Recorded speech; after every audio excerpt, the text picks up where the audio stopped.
Examination. I know, Mr. Steele, you had at one point suggested an interest in cross-examining Mr. Copeland as to everything that went on during the ex parte, and some of that is no longer relevant.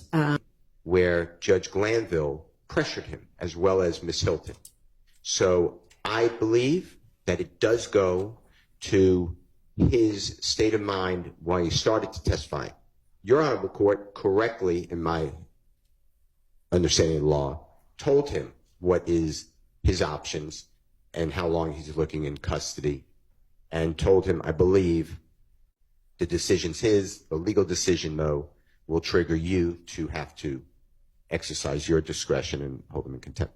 So I believe that the jury gets to determine that information. In addition to that, Judge Glanville was with us since January 4th of 2023. This jury is all selected from the very first panel.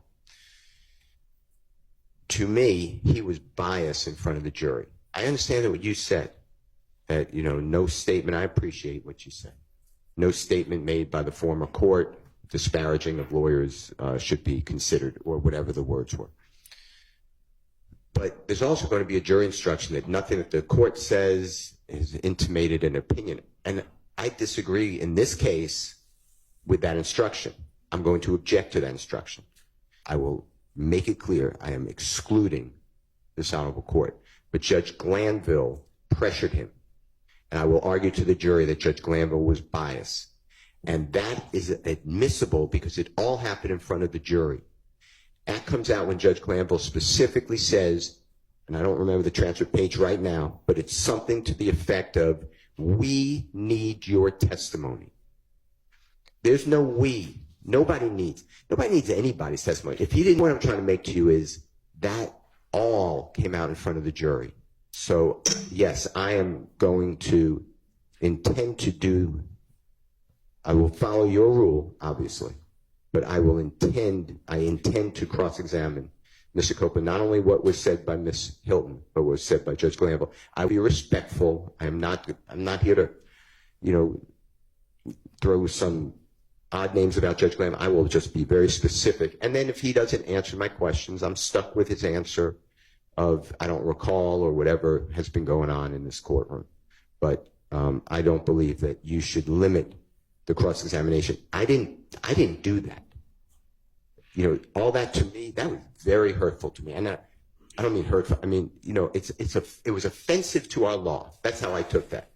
And I know what you said about it. I know what Judge Krause said about it. I look at it totally differently. I've never had a judge do that. I've done a lot of appeals. I know you've done a lot. I've never read a judge doing that. I've never seen a prosecutor do that.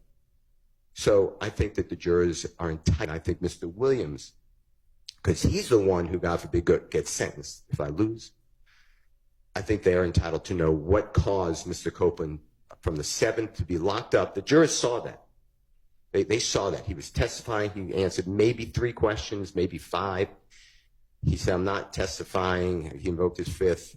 The jurors were sent out, and he was gone. Jurors come out, and they're dismissed. He's just not there. We're on a long delay.